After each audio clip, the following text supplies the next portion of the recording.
Hello guys, in this video I am going to show you how to enable Synergy online notifications on the PUBG Mobile application.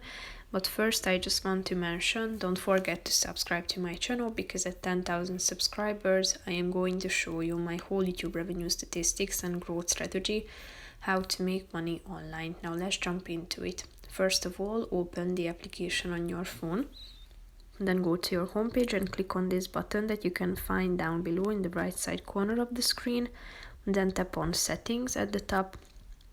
Go to this right side column, scroll down to the privacy and social section and tap on it. Then you should scroll down to the connection section, and here you can find the Synergy online notifications feature in the first column. In order to turn it on, you should click on the enable button, but you can also turn it off by tapping on the disable button. So basically that's it for this video, guys. See you in the next one. Bye bye.